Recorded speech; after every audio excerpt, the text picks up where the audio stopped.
retail media can be used within wider omnichannel strategies, first of all, by considering all retailers in the plan. So for example, you shouldn't be considering just an Amazon in that case. So a retail media strategy that compares actions and performance, say on Amazon against other opportunities at Tesco, Boots, and beyond, is going to be the most successful. And the list of retail media platforms is only growing, and brands are being spoiled for options on where to spend their pounds. So, and also with more of this opportunity comes the potential for some mistakes, though. Brands that can tackle this increasing complexity amongst these retailers will win more share compared to their competitors. So therefore, in this case, a retail media budget should not be constructed one retailer at a time, but it should be incorporating overall company goals across retail e-commerce. Retail media platforms are also expanding to external media channels. Tesco and Sainsbury's, for example, are partnering with Sky AdSmart to leverage first-party data audiences and full attribution measurement via social collab ads and connected TV targeting. So in that case, you're expanding retail media beyond just the retail platform, and you can target people based on their shopping behavior, based on what channels they're watching, and based on their behavior also on social. So this is what's really cool about retail media and omnichannel. How does this differ between traditional retailers and those with D2C operations? So in the beginning, many of the most successful and disruptive consumer brands, probably of the last decade, started as direct-to-consumer or digital native companies.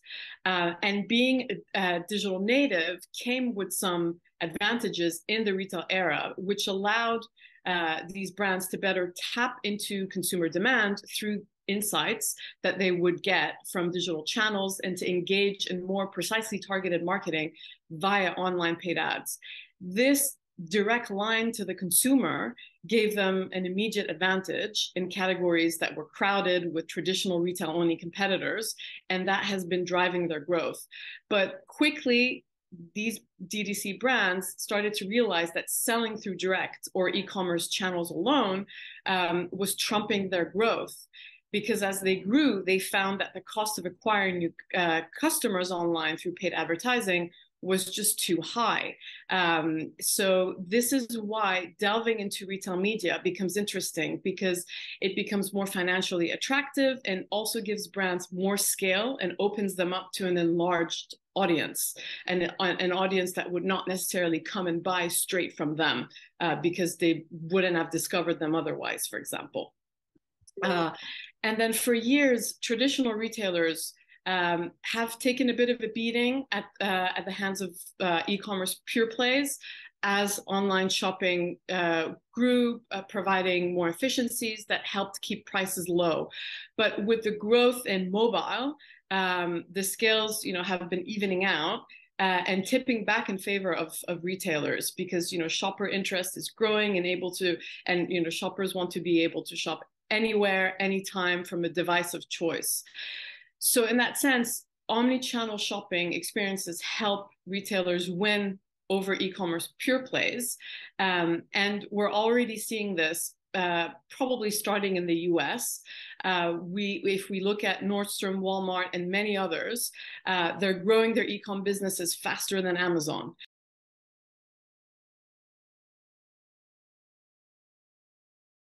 So retail media, at least here in the UK, has started in grocery.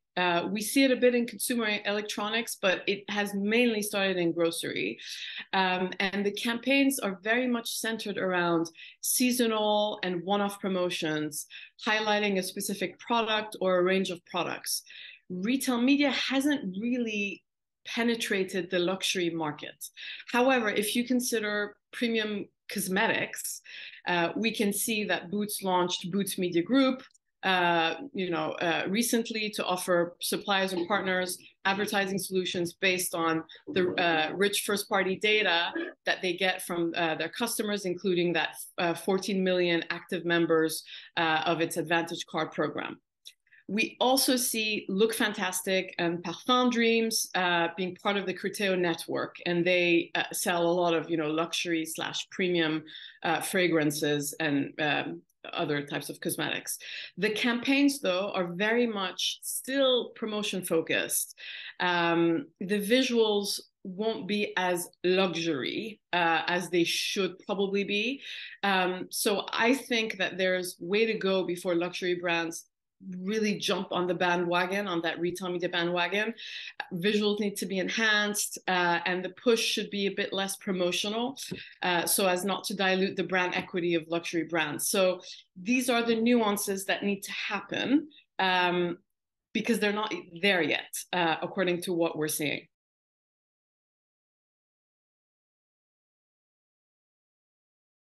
With no more third-party cookies to depend on, advertisers are, going to be driving their interest towards first-party cookies and retail media for targeting information. Retail media platforms allow advertisers to collect online users' shopping behavior, build privacy by design audiences, drive commerce outcomes on inventory.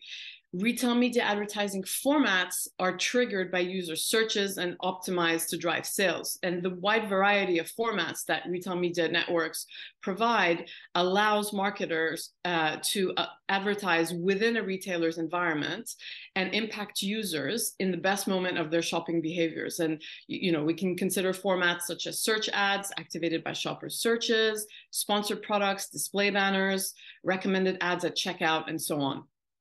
Equally important, retail media is moving fast. So, from only focusing on monetizing on-site, retail media is currently growing to include all the media assets that a retailer might have available. And that will be in-store screens, an aisle, an email database, a magazine, and so on.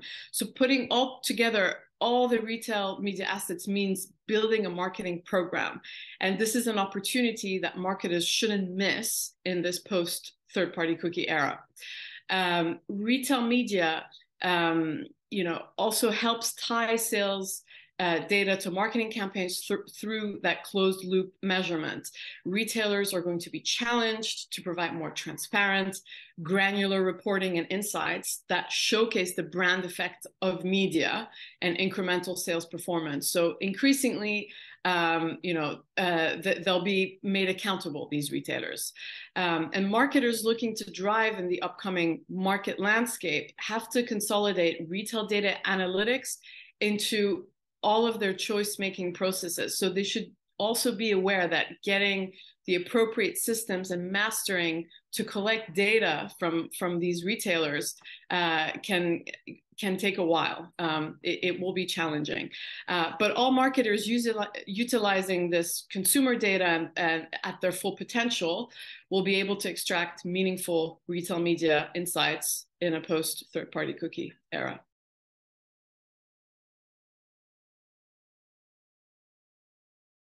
The feedback that we usually get from our brand clients is that they receive various types of reporting from different retailers. And, these retailers all calculate differently and look at various data points. So at the end of the day, the data is looking all choppy. Our clients also don't receive any benchmarks or any explanation of how things are being calculated. And they don't get a sense from the retailers of how success looks like. This forces them, the brands, to create their own dashboards in order to unify all of the data they collect from the retailers to start seeing things consistently. There is still also an overall lack of transparency from retailers. So I think retailers need to start thinking about sharing more with brands and perhaps finding some sort of an industry standard way to report on this data. Amazon is still clearly leading the way in terms of how much is shared back to the brands. But we're seeing some headway made amongst traditional retailers. dunnhumby more recently has collaborated with Meta to help close the marketing loop by providing a holistic view between advertising exposure and customer behavior across online and offline touchpoints to help brands understand the true incremental impact of their campaigns. But there's more room for improvement, as you know, in this case, we're only talking about Meta audiences.